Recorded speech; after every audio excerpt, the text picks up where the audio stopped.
Hi, I'm Chief Meteorologist Tony Petrarca in the Pinpoint 12 Forecast Center. You've clicked on the Weather Now link on this Thursday evening, almost 10 o'clock at night. Just waiting on, or I've been analyzing new information that's been coming into the Weather Center. I'm going to talk about the snow potential on Saturday in just a second. First of all, the high wind advisory has been discontinued a little earlier now. It remains in effect, though, until 7 o'clock in the morning, Friday, through the Cape and the islands out there. Gusts still to 40 to 50 miles per hour.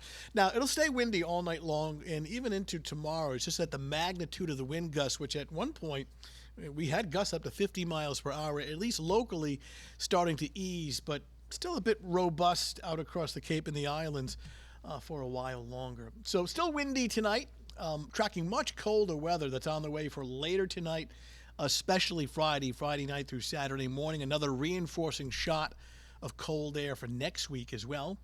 And then all eyes on Saturday.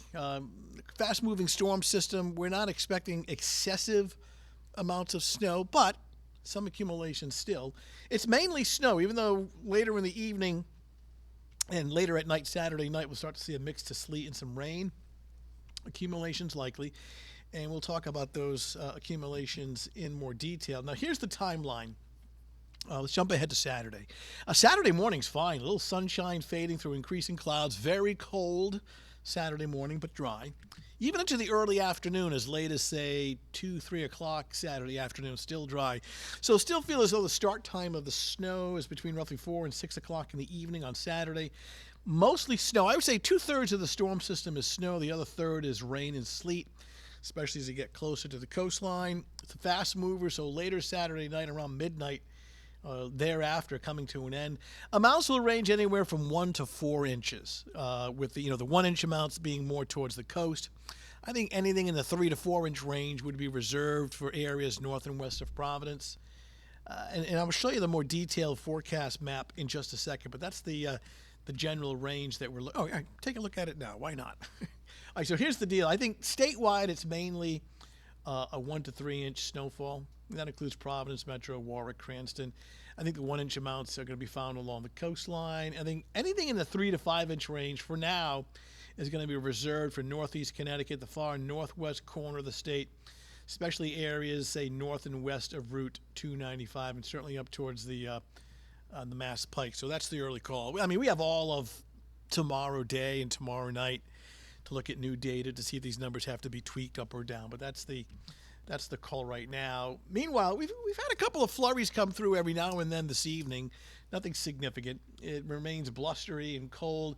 The coldest air, though, is yet to arrive, and here's the reason why. We're waiting on this second cold front right there. Once that passes through shortly, the air behind that really drops off, so by tomorrow morning, you'll really feel the frigid air, and with the wind still busy, the wind chills, the feel-like temperatures Friday morning will be close to zero.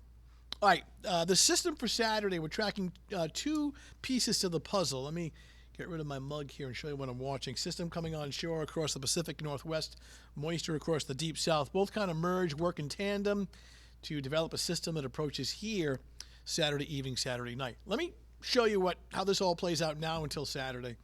And there we go. You see it? There it is across the Central Plains, Great Lakes, and then here it comes. Now, this is 8 o'clock Saturday morning. It's dry. This is 2 o'clock Saturday afternoon, dry. The blue is snow, the green is rain.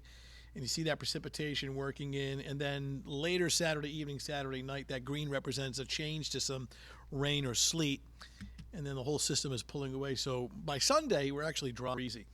So overnight through Friday morning. Now, these are actual air temperatures, not wind chills. Boy, only down to about 15 degrees, 8 o'clock in the morning. Here we are, 2 o'clock, sunshine, gusty, cold. That's it, like 25 degrees, even with all-day sunshine. Your plans for Friday evening, Friday night, it's dry, but it's very cold. But at least we're not dealing with rain and snow and ice and things like that. But temperatures at 11 o'clock Friday night, once again, are down to 15 degrees. So here's how it plays out. This is your Friday morning, sunny, windy, frigid, 15 to 20 wind chills. Do I have them? Yeah, they're going to be running, single digits near zero. Bus stop, attire, hat, scarf, gloves, the whole 9 yards here. Back here, the wind chill values early Friday morning in either side of zero. And then during the afternoon, even with all-day sunshine, here's the best we can do, is mid-20s, maybe upper 20s, but never getting above freezing. And the wind chills running in the teens even during on Friday afternoon. All right, there's your 7-day forecast showing a little kind of a messy mixture Saturday evening, Saturday night. Dries out for Sunday, breezy and cool. Look at the temps next week. Cold Monday, Tuesday, Wednesday, even Thursday. Daytime highs running only about 25 to 30. So very cold overnight. Frigid, windy Friday. Very cold Friday night. Dry Saturday morning, early Saturday afternoon. We start as accumulating snow late Saturday afternoon, Saturday evening. A brief switch to rain and sleet before it ends. We're back to dry weather on Sunday. Statewide, anywhere from 1 to 3 inches of snow Saturday night. The inch amounts towards the coast, a little bit higher as you get further inland. And I think any 3 to 5 inch amounts are going to be well north and west of the Providence area. But check back and see how things pan out. But right now, that's the early call for Saturday. All right, that's your latest Weather Now update. Thanks for logging in. We'll talk to you soon.